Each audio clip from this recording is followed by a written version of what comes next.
How's it going, everyone? So we're here to check out the full update of Rust this week. The patch should be out, servers should be wiped, there is no blueprint wipe, and most likely the reason for that is that they are trying to go towards wipeless Rust. So it's kind of an experiment, see how long can the game really survive with people keeping all BPs. So that's kind of the thing there.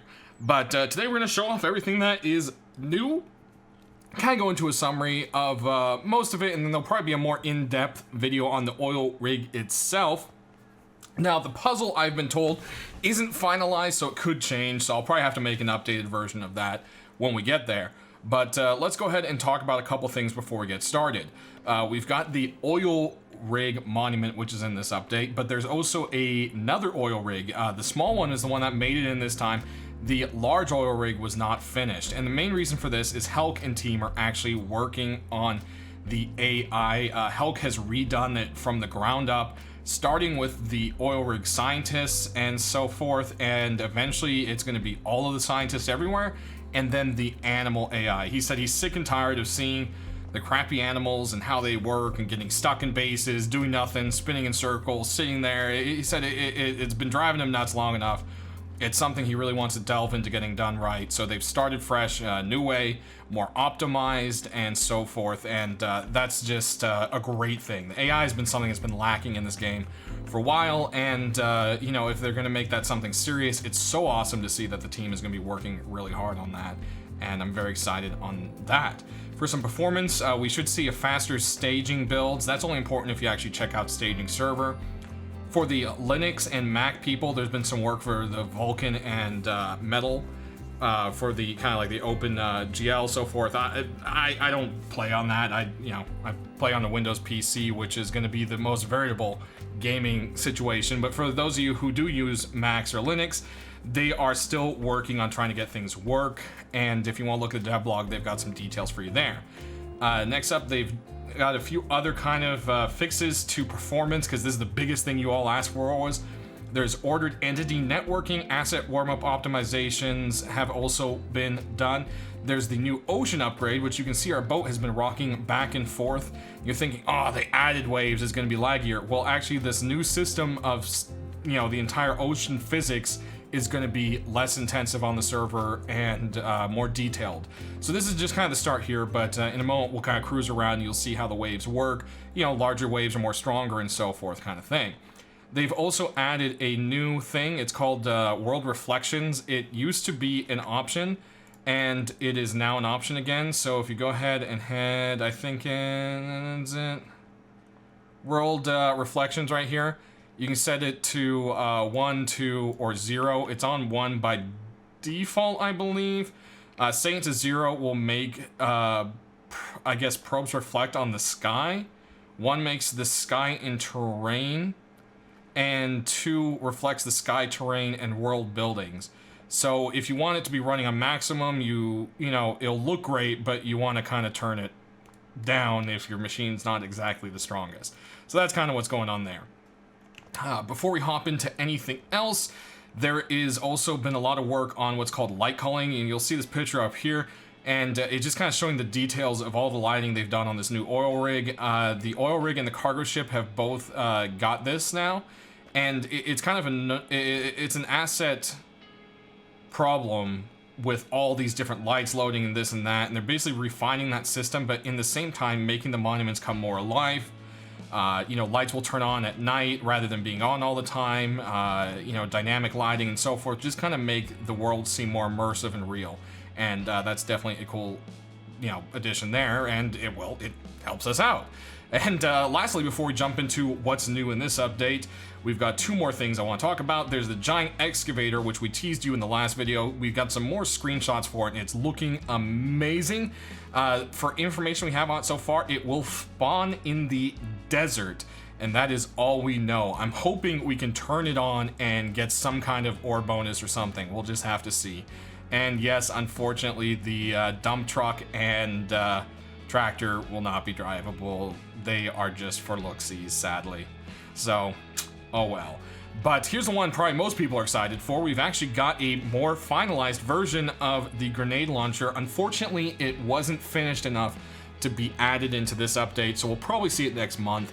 but it's really awesome. As you can see from the old model, the scope has disappeared. It's kind of weird to have a scope on a grenade launcher anyways, and it looks amazing. I can't wait to see it. It will be usable by players. How it will be obtained is not being told quite yet. They still are kind of working that out, but I do know that most likely the heavy scientists that were added in this update will be carrying it. Does that mean they'll drop it? I don't know. We'll just have to see how it goes, but that's going to be pretty crazy. And I love the idea of a grenade launcher because there's someone in your hall. I'm hoping the grenades will bounce. If they do bounce, you can bounce a grenade off a wall and around the corner and get someone camping you. Or is that annoying neighbor roof camping you? Lob a grenade at his roof. You know, so it could be a potentially nice little adjustment to the meta of the game if used properly. So we'll just have to see how that goes, but I'm very excited for the grenade launcher. So that is a cool thing there. So let's go ahead and start her up. Let's go drive around on some waves. There we go. I mean, it's awesome. And the further out you go, the more intense the waves get. So if you want to kind of avoid the bigger waves, you want to kind of stay inland, and you know, that's how that works there. And as you can see, we're actually fastly approaching the oil rig. On this seat, it actually spawned pretty close. Most times you cannot see it directly from shore, but I think if your render distance is up all the way, you should actually be able to see this one this time. So that's kind of cool. Right now it doesn't show on the map, but it is planned for them to expand the size of the map so that you can see out further into the ocean now that the ocean actually has stuff. So eventually you will be able to see its marker as well as the Chinook flying into it as well, which we'll get more to here in a minute. And whoa, we're really bobbing around. Whee! Oh, this is fun. This is great. All right, we're almost up to the oil rig. There it is. This is the small oil rig. The big one is massive looking, and I can't wait to see what they do with that one. There are some commits where Help was trying to get scientists to properly use the flamethrower, so that is very interesting. I am quite interested. Oh man, whoo, that is scary. I'm quite interested to see how that will go. So we'll just have to see there. Let's go ahead and jump out and say hello to this guy here. So you're obviously going to start out down here, work your way on up along. You'll see there's various crates and so forth. Okay, we're going to have to kill these guys as we go because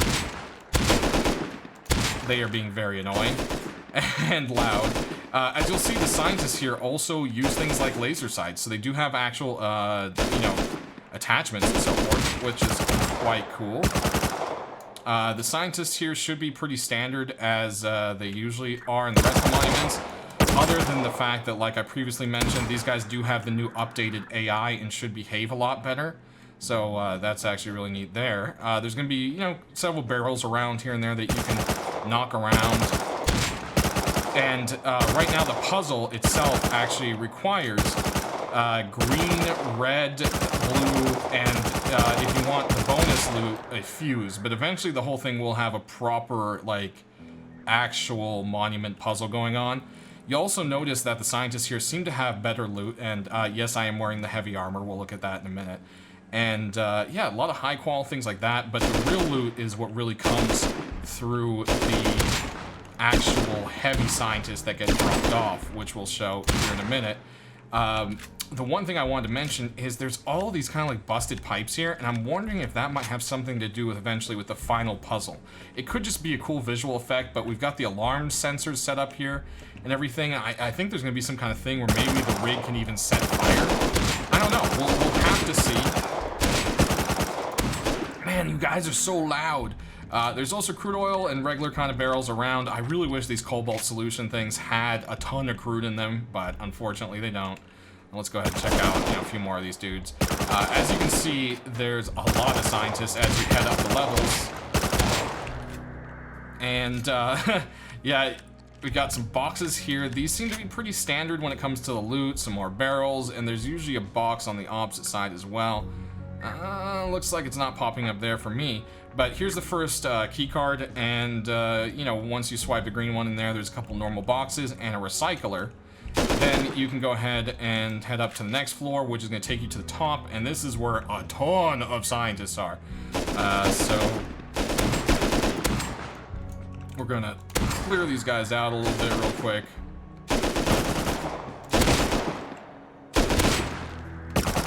Man, there's so many of you. This is where that grenade launcher would come pretty handy. But let's go ahead and while we reload, kind of back up and see it. As the sun's setting, you'll see it starts to slowly light up very beautifully. And, yeah, you know, you guys are very annoying.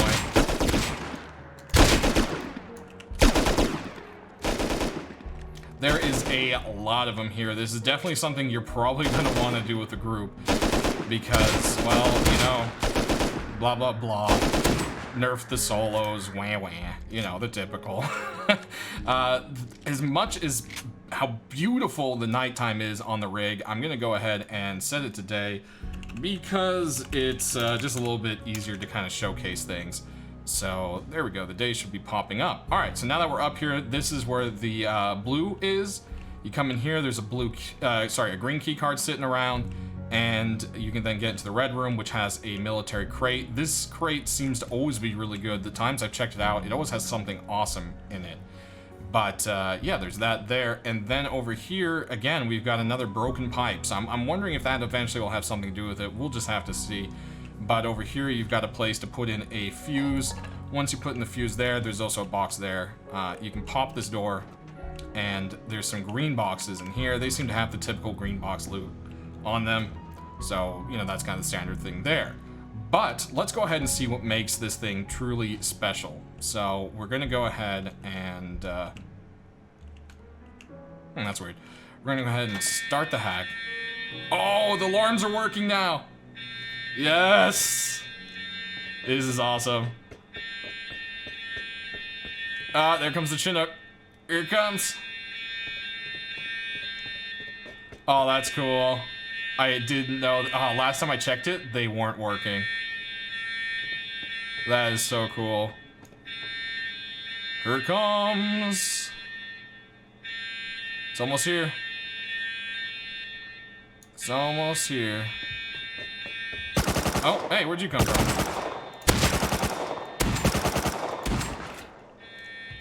Guess we better go take care of this guy.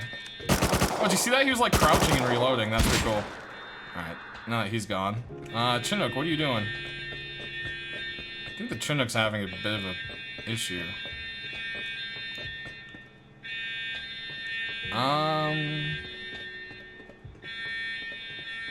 Alrighty guys, so we are back. It's been several hours, and a patch had to actually be put out to stop the helicopter, as Helk put it, being scared of the oil rig. So I should be on the current build, so doing that sets off all the crazy alarms, and we should be able to come up here and see the Chinook heading straight for our butts. Oh yeah. There we go. Look at that thing, it's barreling right towards us. That's how it's supposed to work, folks. And this is gonna be a scary moment. That's all I gotta say. Love the alarms. This is so good now. If you guys saw my previous video, they weren't there yet, so it's a cool effect. I like it a lot. Oh, here they come. And I love how it just like backs up its butt. It's like, what? We're gonna dump some scientists on your head. Here it comes. Ooh, they're already shooting at me with the spaz. Bump, bump, bump, bump. Here they come. Oh, look at these guys. M249s and spaz. And then eventually, maybe the, most likely, the grenade launcher. Alright, so let's kill each one and see what they give us.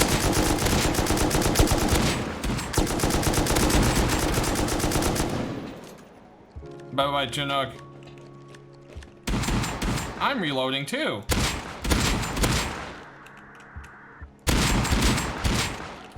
Okay, it takes about 4 headshots point blank from the spaz.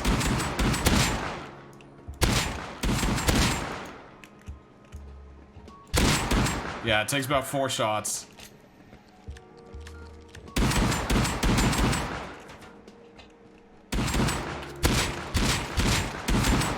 I think that's the guy we damaged earlier a bit. And then I think this guy has a shot on him as well. Yep. Okay. All right. So let's check it out. Look at that. All right. Let's just grab this stuff and we'll see like a grand total here because you guys asked me to do that last time. So, yeah, we'll just ignore the heavy armor there. Ooh. two laptops. On the subject of laptops, turret parts have actually been made rarer in normal loot boxes. So that's a bit of a nerf to turrets as well. I know people have been asking for that for a bit. Some people think it's needed, others don't. I think electricity, them requiring electricity is enough of the nerf. But, you know, it's going to be a little bit before that happens. So, where's this last guy we killed? Was he around the corner? Yeah, he went over here. There he is. Alright, let's see what we got. So, out of those 5 guys, we got 18 high qual, a bolt action, a SMG, double barrel, some syringes, 3 rifle bodies, 2 laptops. We got a RF receiver. Locker usually comes in the higher tier things anyways. A mace, that's kind of weird. Handmade sight, that's not bad.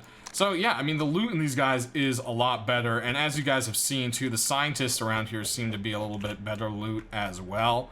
So that's kind of an interesting little aspect to it. A little extra push to come here. And then I also noticed these boxes seem to be usually really good. I know sometimes if you get them, you know, dropped off in the Chinook, the normal area, they're not quite as great. But yeah, that's kind of basically the rundown of the oil rig there, guys. For the Chinook, it still does its normal thing on land. The changes to it with the heavy scientist for now is only for this small oil rig monument. We'll have to see where else it gets implemented, but Helk said as he starts to roll out all the AI fixes he wants to get done, he'll slowly start updating all the scientists around the world, and he says he wants to make more of the monument puzzles to be a kind of more like this, rather, you know, something active rather than just run and loot or stick a key card and that's it. You know, they want to add some life to it. So I think that's a really cool aspect of it right there. So a lot of people are asking about the heavy armor and its stats.